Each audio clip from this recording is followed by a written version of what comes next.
Hey there, creators. Welcome back to the Dear Creator YouTube channel. If this is your first time here, hey, my name is Dani Dayella, and I focus on content that encourages us to be creative thinkers, to be critical thinkers, and to apply it to our own self-awareness journey. And today I'm going to use Candace Owens for our framework. The framework that I'm introducing to you all is not something that we don't know, but just something that we have to practice together. As I share this content with you, just know that I'm practicing, I'm still learning. My views may change. The reason why I brought Candace Owens into today's conversation is because, well, she's trending in the media, but I think there's a lot that we can learn from looking at the discord between Candace Owens' views about the Black community and how people perceive her views. So I'm going to start off with a video that I found from 4 years ago. Oh, someone else found it a year ago and posted it online. I could not find the full context. So if anyone has the full link, I would love to see it. But when I watched this clip, I pulled out some of the moments that made me resonate with Candace Owens. Now, I've been an advocate for Candace Owens just based off of one simple clip. I have not been able to see all of the content that she shares. So that's why I'm bringing this to the conversation, to address my own biases. Also understand why people are so against Candace Owens and what seems to be a call for better Black families, a call for education in the Black system, and a call for lack of victim mentality. I really wanted to understand what it is about people who are against her. Now, there are a lot of commentary about Candace Owens, so it's really hard to tap into all, but I did find an article that I'm going to share with you all. But first, let's start with this video where Candace is really giving us an idea of where she stands 4 years ago. Who knows? I believe it's still the same thing today, but only Candace can tell us. Memorandum, they go through the various witness names and organizations that they represent, the Anti-Defamation League, Equal Justice Society, the Lawyers Committee for Civil Rights Under Law, and then we get to you. Oh my goodness. Candace Owens, Director of Communications at the Conservative. Nobody else is described as progressive or liberal, but you are described as a conservative advocacy group, Turning Point USA, and a conservative commentator and political activist known for her criticism of Black Lives Matter and the Democrat Party. I think you've caused my friends on the left to go to their safe spaces, and I'd love to explore with you a little bit of the reason for that. Do you consider yourself a conservative? I am a conservative, yes. Okay. Are you pro-life? I am pro-life. Okay. Does that trigger people when you see them, that they know that you're pro-life? It makes them very upset, and Democrats hate me. Do you own a gun? Pardon? Do you own a gun? No, sir. When next time you come to Colorado, we'll take you shooting. Are you a Christian? Yes, I am. Are you proud of your family? I'm very proud of my family. Okay. Let me ask you something. Do you hate Americans with Black skin color? Absolutely not. I actually love Americans with Black skin color so much that I'm willing to fall on a sword 1,000 times for them to wake up and realize that we are being lied to, abused, and used by the Democrat Party. How about Americans with white skin color? Do you hate them? I do not, and that's a problem for people on the left. Do you hate Hispanics? I do not. Do you hate Asians? I do not. Do you hate lesbians or gays or anybody from the LGBTQ community? Nope, I've got all of that in my family.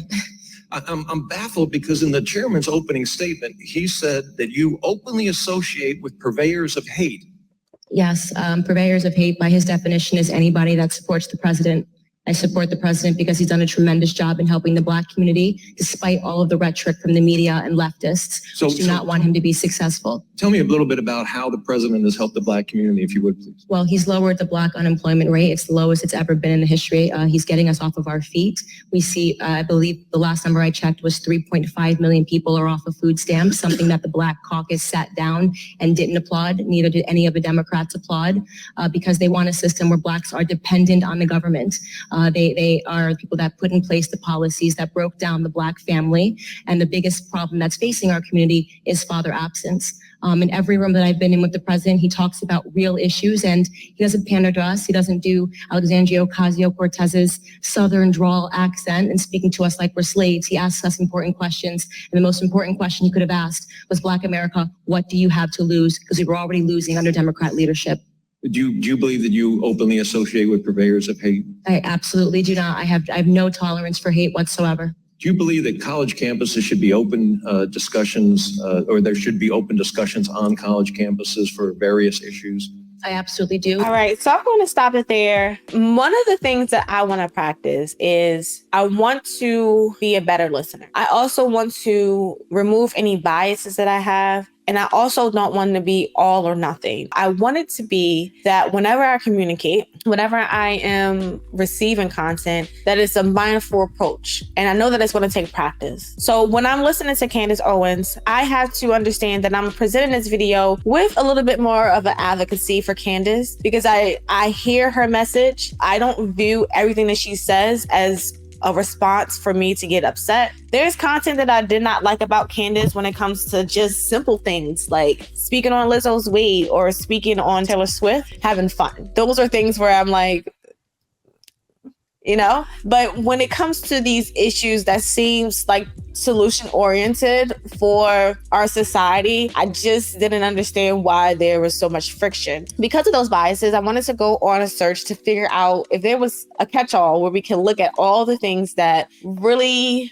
made Black people mad or made other people's mad about what Candace said as it relates to the Black community. I know that she's recently said other things about other communities, but we're just going to look at this community because we're looking at this relationship between Candace Owens and does she hate Black people, and why do Black people hate Candace Owens? In this world, in this society, people will identify and label me as a color, but one of the reasons why I had to input the fact that I have some bias here is because in the same breath, I do not want my entire life to be on a history of hate, on all the negative thinking. I do want to move forward in a solution-oriented way. And I do see that our disputes and controversial topics over and over again and on a cycle sometimes, like she mentioned, every 4 years, is something that stands out to me. We've talked about race, and race is important, so I don't want anyone to take this out of context either. But is there another option of receiving all this information and doing something different with it? And so my theory is we might start to think on the good. We might start to apply biblical references without the biblical references being of control, but just the principles. Is it okay not to be a liar? Is it okay not to be a thief? Is it okay not to manipulate people? No matter what religion you're in, no matter if you're on the left or the right. We have to center ourselves into what are things that we all can align with. It's just not good to steal from people or to exploit them or to make them your slaves. And it's also important for us to be mindful about how we communicate these things. All the grievances that we have in this world, all of the issues that we want to attack. Why do we think they even exist? I have moved my position from just being I'm still free flowing, but just out here just free flowing and looking for all the things and looking for the next to really simplify my life to principles such as love your neighbor as yourself. And if you don't love yourself, work on loving yourself. I don't know. But before I get to this next part, I wanted to be clear that I do have some biases, but I am practicing this framework that I'm going to present to you all, where I'm looking and I'm listening to why people are upset. But I also want to offer us this opportunity and this option to find a balance between caring about everything that someone says and caring enough about what people say. That's a strategy to it. When I look at Candace Owens and some of the content that I have come across, there are some delivery issues here. There's also some lack of empathy for why people on the other side feel the same way they do. We're not really looking at the historical context in a way where, like, hey, if I grew up in a family and that family had a history of being beaten and not having to care for themselves, I might end up birthing children who might become criminals. But on the other side, we have to see that some of us come from that same type of line and we did not birth criminals. So everything is a personal experience. So that's why I want us to pull from this personal framework where we apply our own world, our own reality, and then we do our best to connect with others. Okay, so let's go ahead into this article written about the ways that Candace has shown that she hates Black people. All right, so and looking at all of this content about Candace Owens, the goal is not to look at this for shaming on one side or the other. It's a practice. We're practicing looking at the content that's controversial now, that's trending now, and seeing, one, how are we reacting to it? Why does it have so much power? And what solution-oriented practices we can apply in our own lives instead of giving so much energy to the dispute, giving so much energy to the negative thought, giving so much power to someone's thoughts of ourselves outside of our own. So here are some of the statements that are being said here by Candace Owens that really pulls people of the Black community in the wrong way. So she says, Juneteenth is still ghetto and made up. Hope everyone enjoys it. This is going to be a pull on the Black community because Juneteenth is important, because we're thinking about that freedom and when it was, and just acknowledging that. There's a lot of arguments to be made here, and I would love for you all to join me in the comments. But what are your reactions to that and why? What's some historical context that you want to share, some sources on why it's so important to respond to that one? But here's 10 times Candace Owens flexed her anti-Black muscles. And I wanted to go through this because it had headliners for us to go through instead of reading each tweet. But it has Owens announces upcoming documentary where she intends to expose Black Lives Matters as a scam. And I want to mention that this is written by Brianna Sharp from News One. Now, I've seen this documentary. I'm wondering if anyone in the comments has seen it fully, especially those who are opposed to anything that she says. And what are your takeaways from this documentary? Now, from my experience talking about Candace Owens in this documentary, I have noticed that whenever Candace Owens says anything, there's this understanding that she's harsh in her delivery. She focuses on one group of people more severely, which is her own people. And this is why there's hate there or just a lack of dislike for her. I also seen that there's just a dismissal of any facts because of her delivery. And this is when I would invite both Candace Owens and the critics to consider some questions. Candace Owens does want to help the Black community, but there's a group that won't be able to receive it. Maybe they will never receive it. But if I'm trying to communicate to an audience something that I believe is important to them, there's this understanding about hard truths, and you just got to say it hard because people won't hear it. And I think we have to sit with that a little bit, because on the other end, we are saying hard truths about Candace. They believe that they can just call her Candace, or they can just talk about her hair or just be mean. And the truth is the truth on that side. So when it comes to the critics of her, I would just want you to prompt your disagreement. Share your own experience or facts that shape your perspective. Why do you disagree with her? Is there something about something that she sources to be true? Like she mentioned a rate and crime in a particular area. She mentions the lack of white supremacy from some studies, she says. And I want to know if she shared these studies. Has she not shared these studies? Do we have the studies to go against the narrative? Or are we designed to just believe everything that we said in response to everything that hurts our feelings? Is there room for us to think maybe there's some validity here? Maybe there's an opportunity for research. For Candace, is there an option for you to research on the other end? Maybe there's validity in why Black people might be the way that they do according to your rhetoric. Is there a reason why they are that way? And I'm going to pull out some other audiences, whether it's your neutral or your advocate for Candace Owens. So we're looking at Candace demands apologies from Black America. I will accept them, she says. Whenever Black America is ready, I will accept apology for the refusal to listen, as I warned for years that if Democrats got control, they would import new voters over the border, making the Black vote irrelevant. Trump was never racist. It just disrupted their evil plan. Now, this is important because there are clips that shows rhetoric from Trump that might not be supportive or maybe condescending as it relates to the Black community. So we can challenge that for sure. She suggests that cops who shot Rashad Brooks in the back was unjustly fired. And she goes here to say, we are working on building out a fund that will go live tomorrow for officers that are unjustly terminated. Can someone please get me the name of the officer? So her advocacy here, this is where I lean towards the understanding of why Black people or Black America or anyone might be against Candace Owens. Because if you say you're for Black people, but you're leaning to one side primarily, but there's not like a balance there where I think she would be received more if her content was like, hey, these are Black people doing the same things that white people are doing, or here's Black people doing good things and white people doing good things.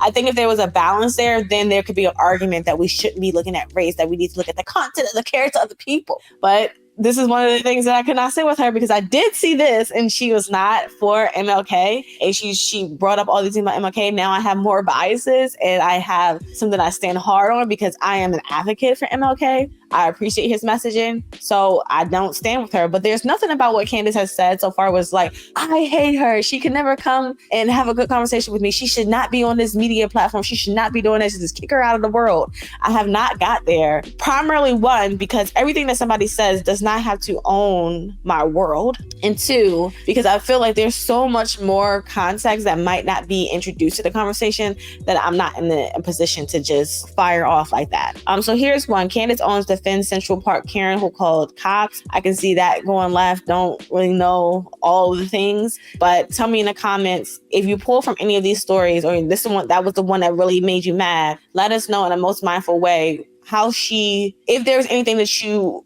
could hear from her, like listening to like what she was saying that you could resonate with. If there wasn't, please kind of share where the wrong is. I think we kind of can communicate with each other, because I don't think we're always going to get it right. We're not, although I would love for us to just be able to kumbaya it out and to think on the good. I think it all takes a lot of practice. And one of those ways that we practice is by communicating as effectively as we can with the issue that we have with the person in their delivery and their speech. Ahmaud Arbery, I understand that from another creator online that really hurt her as a mother, and she just finds Candace despicable because of it. And then we're looking at Candace kind of showing some evidence in her rhetoric about why she said the things that she says. Again, we're looking at events that's centered around elections, and I think that's where her premises is. But I'm not going to speak for her. She's going to come on the show. You're going to come on the show and talk to me, this regular human being in society, that just has questions and wants to offer more mindful, critical thinking and getting creative with thinking on the good. There are so many things that we can say, and we can say with a hard truth, but perhaps there's a creative way to deliver a package that is hard truth that actually is going to sit with whoever we want to respond on both sides. She talks about Black America has turned its back on intellectual heroes like Ben Carson. I don't know what Ben Carson did. I got to be honest. I have been in a bubble. So this is why I'm doing these type of assignments for myself and making you guys know that I have self-awareness. I'm not on this channel to be like, hey, this is how you do it. I'm in here to practice. I don't know what Ben Carson did, but I also like the fact that his mom made him read books. And she did not have that skill. I think that is something powerful to take away from. And I don't know what he did, but they also said that she lied while testifying about white nationalism. This is part of the clips and videos that I'll be sharing. I would say watch this entire experience of Candace. I appreciate something that she says about her grandfather. It really provides context, and it's just not hitting the same. Candace Owens attacks Colin's racial identity, and she goes into Shaun King here. I think there's some stories there. How foolish do we have to believe that Central Park 5 case is suddenly being unearthed and glamorized because people care about justice? She says, wake up, Black America. Millions of dollars are being spent emotionally manipulate us ahead of election. I created this assignment because I need to practice looking at both sides, especially when I feel strongly about the other. I would say that I'm fairly neutral. I think lately I've started to become a little bit more of an advocate for Candace just because it's about Team God. But still, when I think about the disputes that we have, there's some scriptures that I can pull for us. Here's where I want us to apply a framework and to think about all the content that we consume so far as Candace Owens. And if you're here with me, this is supposed to be fun. We looked at Candace. There's some questions that I would have for Candace as far as like how to better deliver. I want to know for you guys what questions you have. For critics, I've also described how we can have different angles and not just considering the emotion over the facts.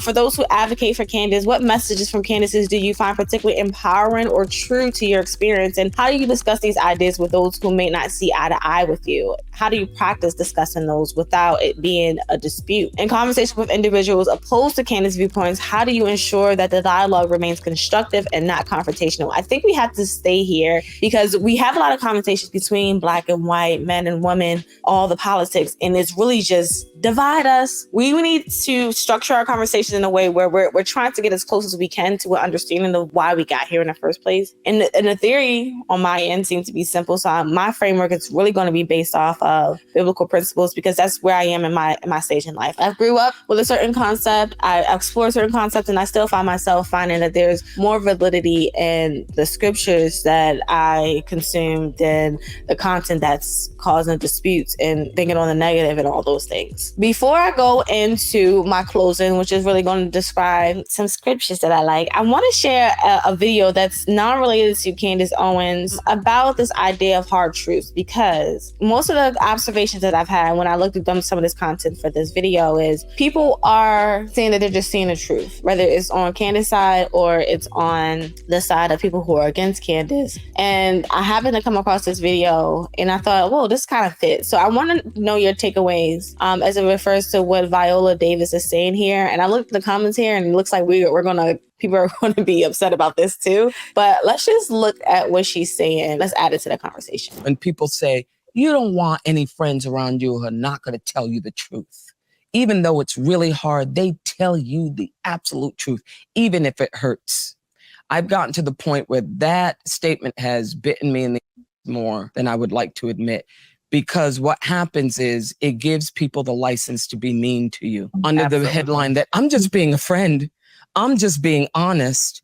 And after a while, it's like, okay, but my group of friends are people that I feel safe with. You can literally be yourself in a way that is even scary, but they're there to love you and have really great laughs. People will have your back.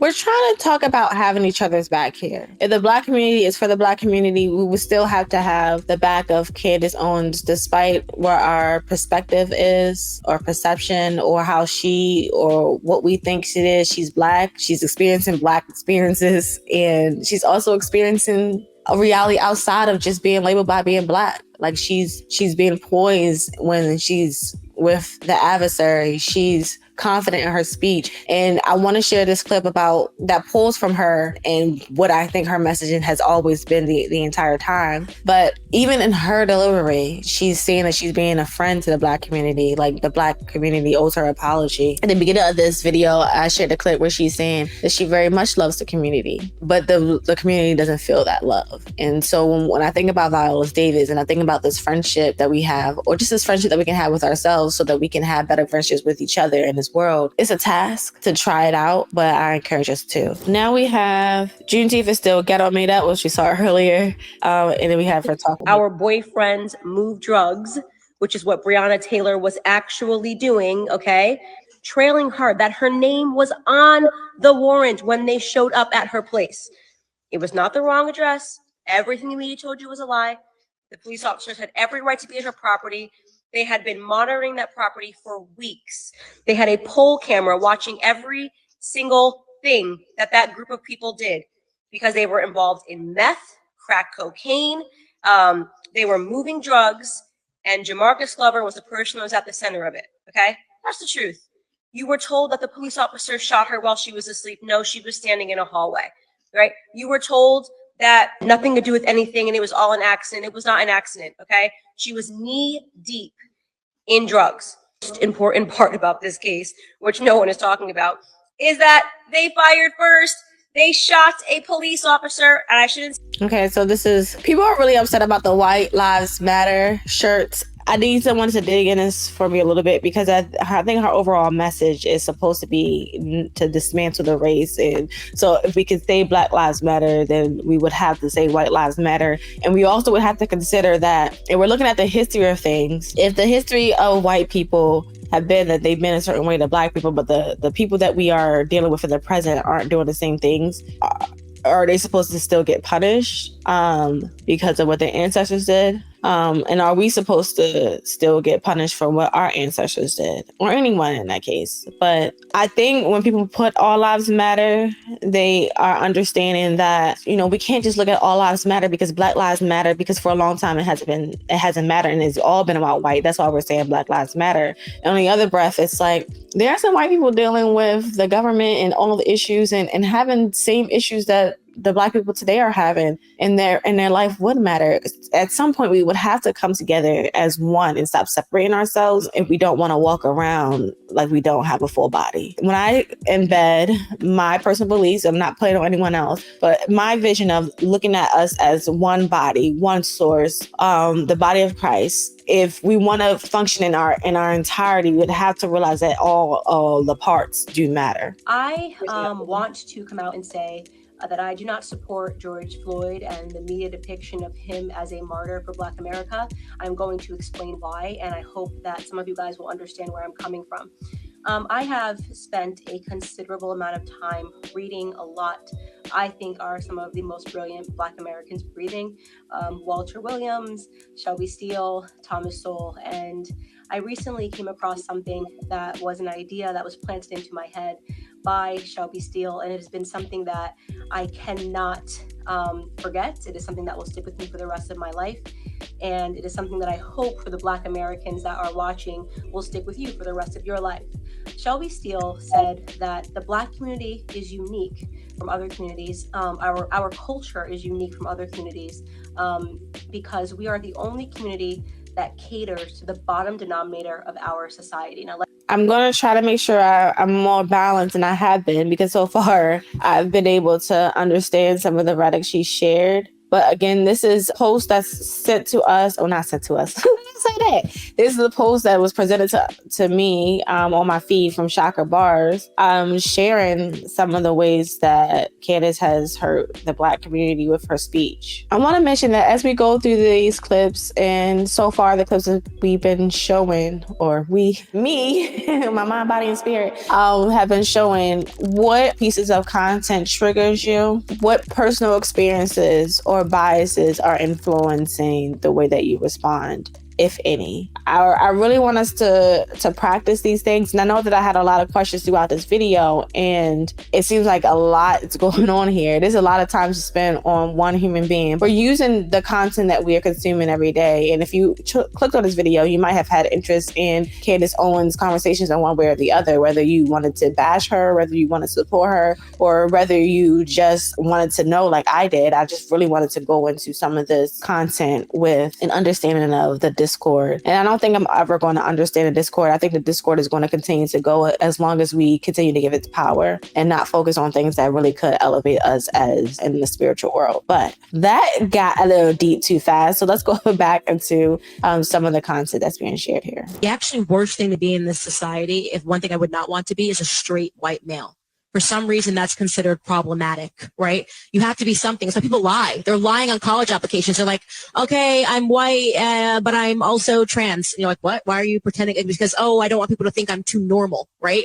And people, they're just trying to find something that makes them not white, right? And it's really staggering to think that once upon a time, that is exactly what the experience was for a Black American, that being a Black American was so problematic that you weren't going to be allowed into the room. Now you have the exact same thing happening reverse, and you have liberals trying to convince you that that's equality. It's not.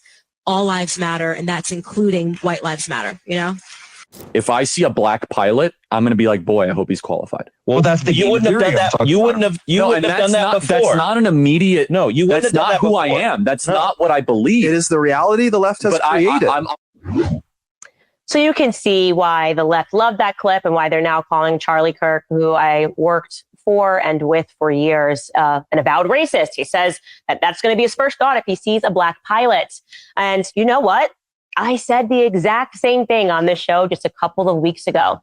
I remarked that now when I even am watching a commercial, if I see a commercial and I see a Black person and Hispanic person and Asian person, my thought process is, did they just get this because DEI? I no longer think the person is qualified. Way back when, just a few short years ago, when I used to watch movies and I used to see a Black character, I always just thought it's because he's a great actor. Denzel Washington, one of the greatest actors of our. I have to admit that the DEI comment is a comment that I don't support about what Candace Owens has said, because I am an advocate for DEI. I believe there's nothing wrong with diversity, equity, and inclusion. And we've twisted that to mean other things in some of the narratives that's been out there. So again, me being a person who says, I haven't been that engulfed in the political scenes or all the content that I can possibly consume about Candace Owens, I do know that there's a framework that we can adopt where, again, that balance between everything that someone says does not have to have power over our reaction and responses. And we can learn a thing or two from self-awareness and self-control.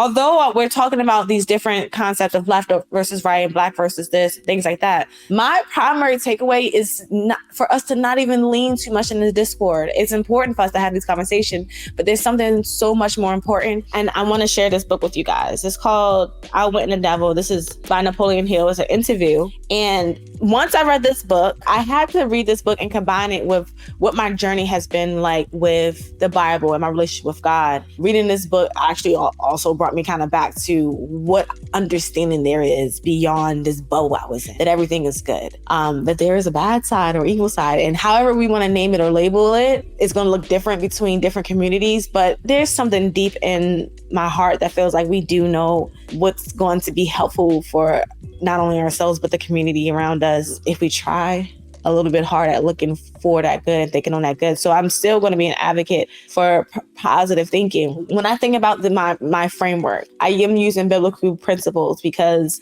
that's just something that I've seen fruit from. I haven't seen fruit from other things to the extent that I have with having a relationship with God. That's something that I want to share with you guys, is that there are some scriptures that come to mind when I think about all of the things, and I want to express them because this would not be a video if I do not bring in some scriptures. So for me, Titus 3:9 is one scripture. It talks about avoiding foolish controversies and genealogies and arguments and quarrels about the law, for they are unprofitable and worthless. And that's where I feel like we sit. Even though this is in context of the Bible and it's going to sit where it needs to sit, in our own world, in our own society, it's just being worthless and profitable on both sides, whether you are for the political conversation or you're not. When are we going to see the profit of all the dispute? And I would love examples. Maybe I'm just so naive and so disconnected with the world because I've been in a bubble that there have been a lot of fruit that comes from disputing and arguing with one another, but I need just some guidance, so guide me. 1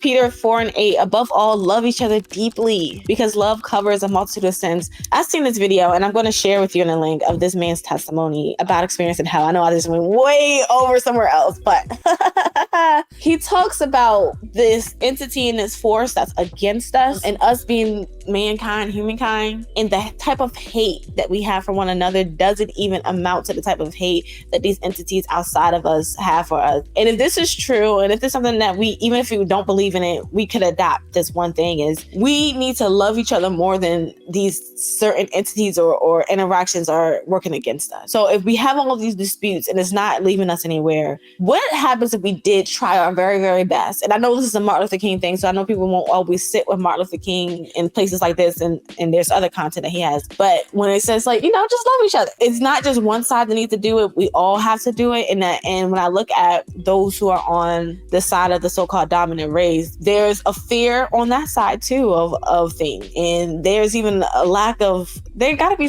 for people to hate people the way that we think that white people hate black people all over the world, there has to be a sadness there. So we all need love. Love is still powerful. We just have to practice it. Y'all tell me in the comments that love don't work. Tell me that hate and disputing and arguing works better. Please tell me that in the comments. It's like, don't do that. Please be more mindful about what you want to share with me. And then Colossians 4:6 says, let your conversation be always full of grace, seasoned with salt, so that you know how to answer everyone. That's something that I want to adopt. I really want to be able to be so graceful in my communication that it's like, oh, she is so right. We do need to love each other. We do need to stop fighting and arguing. We do need to look at how we're being manipulated by entity outside of us. We do need to understand that we all are one. But I got to practice that. And one way that I'm practicing that is to have these conversations that are uncomfortable and to practice through them, not in a judgmental framework, which if I was judgmental, I'm practicing it. But I really wanted to try this out with you all. And I thank you all for sharing your time with me. But in the comments, let me know what your takeaways are. Let me know if you have uncovered any biases about yourself when it relates to conversations like this, even these clips that we saw today. And then as I close out, I do want to share this one video that I believe shares a lot about what Candace Owens' message in this. And as you watch this video and we close out, because it's going to be the end of the video, I'm saying bye now, friends. As you watch this video and close out with me, I want you to think about empathy, or even imagine what what you think is going on in the mind of this creator as she shared this content that you're against. And if it's not just this content that I'm sharing there and it's things outside of that, just really place yourself in a situation where you can start to feel, while we're in this discord with everything and all the things in the world, like, why are we not focusing on things that actually pushes us forward? So there are some studies that I want to share with you guys in the comments, and I'm going to pull out another video because this is longer than I wanted to. It talks about this transition of these holding on to bad memories and how they impact our present day. I think about that when I'm being presented to all the negative comments, content about my ancestors and today and all things that's going on. I am also a product of a family that did not lead with anything about race. We really led about the content of your character. We led on biblical principles. We led on believing in yourself. And I think that is helpful, more helpful for me than just looking at all the bad things that can ever happen to me. And it might actually have some power and shift in my reality and the experiences I've had. I'm only one person with that experience. I'm interested to know if anyone else has experiences where your life hasn't been, what do you call it, dictated, or there was a dominion of race on every single thing that you did. And not to say that it doesn't imply in somewhere, I'm pretty sure that I'm a part of some system that's holding me down, but I do have to focus on what I have in my present day. And I want to extend that challenge to you all. Is in this present day, despite what a person says online, despite Candace Owens' narrative about what Black people are doing, what white people are doing, what are your solution-oriented practices? So let's look at this last video before I say bye. And if you've been here this long, y'all must really like Candace Owens, or y'all really like to see me, okay? Because y'all been here for a long time, and I appreciate you for doing that. I received word on my way in that many of the journalists were confused as to why I was invited, and none of them knew that I myself was the victim of a hate crime when I was in high school. That's something that very few people know about me because the media and the journalists and the left are not interested in telling the truth about me because I don't fit the stereotype of what they like to see in Black people. I'm a Democrat. I support the President of the United States, and I advocate for things that are actually affecting the Black community. I'm honored to be here today in front of you all because the person sitting behind me is my 75-year-old grandfather.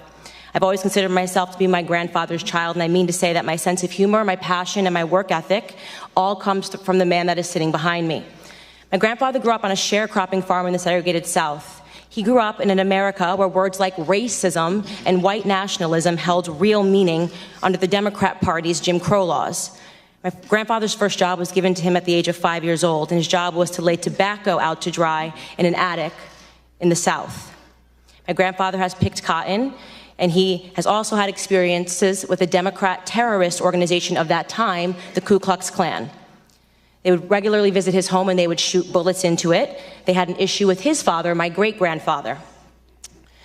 During my formative years, I had the privilege of growing up in my grandfather's home. It's going to shock the committee, but not once, not in a single breath of a conversation did my grandfather tell me that I could not do something because of my skin color. Not once did my grandfather hold a gripe against the white man. I was simply never taught to view myself as a victim because of my heritage. I learned about faith in God, family, and hard work. Those were the only lessons of my childhood. There isn't a single adult today that in good conscience would make the argument that America is a more racist or a more white nationalist society than it was when my grandfather was growing up. And yet we're hearing these terms sent around today because what they want to say is that brown people need to be scared, which seems to be the narrative that we hear every 4 years right ahead of a presidential election. Here are some things we never hear. 75% of the Black boys in California don't meet state reading standards. In inner cities like Baltimore, within 5 high schools and 1 middle school, not a single student was found to be proficient in math or reading in 2016. The single motherhood rate in the Black community, which was at 23% in the 1960s when my grandfather was coming up, is at a staggering 74% today. I am guessing there will be no committee hearings about that. There are more Black babies aborted than born alive in cities like New York, and you have Democrat Governor Andrew Cuomo lighting up buildings to celebrate late-term abortions. I could go on and on. My point is that white nationalism did not do any of those things that I just brought up. Democrat policies did. Let me be clear. The hearing today is not about white nationalism or hate crimes. It's about fear-mongering, power, and control. It's a preview of a Democrat 2020 election strategy, same as the Democrat 2016 election strategy. They blame Facebook, they blame Google, they blame Twitter. Really, they blame the birth of social media, which has disrupted their monopoly on minds. They called this hearing because they believe that if it wasn't for social media, voices like mine would never exist, that my movement Blexit, which is inspiring Black Americans to leave the Democrat Party, would have never come about. And they certainly believe that Donald Trump would not be in office today. Looking on the next thing to focus on now that the Russian collusion hoax has fallen apart. What they won't tell you about the statistics and the rise of white nationalism is that they've simply changed the data set points by widening the definition of hate crimes and upping the number of reporting agencies that are able to report on them. What I mean to say is that they're manipulating statistics. The goal here is to scare Blacks, Hispanics, gays, and Muslims into helping them censor dissenting opinions, ultimately into helping them regain control of our country's narrative, which they feel that they lost. They feel that President Donald Trump should not have beat Hillary. If they actually were concerned about white nationalism, they would be holding hearings on Antifa, a far-left, violent, white gang who determined one day in Philadelphia in August that I, a Black woman, was not fit to sit in a restaurant. They chased me out. They yelled race traitor to a group of Black and Hispanic police officers who formed a line to protect me from their ongoing assaults. They threw water at me. They threw eggs at me. And the leftist media remained silent on it. If they were serious about the rise of hate crimes, they may perhaps be examining themselves and the hate that they have drummed up in this country. Bottom line is that white supremacy, racism, white nationalism, words that once held real meaning, have now become nothing more than election strategies. Every 4 years, the Black community is offered handouts and fear. Handouts and fear. Reparations and white nationalism. This is the Democrat preview. Of course, society is not perfectible. We've heard testimony of that today. There are pockets of evil that exist, and those things are horrible, and they should be condemned. But I believe the legacy and the ancestry of Black Americans is being insulted every single day. I will not pretend to be a victim in this country, and I know that that makes many people on the left uncomfortable. I want to talk about real issues in Black America. I want to talk about real issues in this country and real concerns. The biggest scandal, this is my last sentence, in American politics is that Democrats have been conning minorities into the belief that we are perpetual victims, all but ensuring our failure. Racial division and class warfare are central to the Democrat Party platform. They need Blacks to hate whites, the rich to hate the poor, and soon enough it'll be the tall hating the short. The time of the witness has expired. I'm not sure how this video will come off. If you're going to invite yourself to be a critical thinker, or even to read this book, Outwitting the Devil, or even the Bible. But I think the Bible is a context where you definitely have to have a relationship with God to navigate it. However, I want to make space to say that people's personal experiences, they exist. If you have a personal experiences with the things that Candace has spoke out against, share those in the comments, bring color to the story on why you feel the way that you do. The goal here is for us to really understand one another and why we're coming from that point without dismissing each other's facts and the data. Until next time, hold on to you as much as you can. Hold on to your health, your well-being, and your mind. Be mindful. Bye.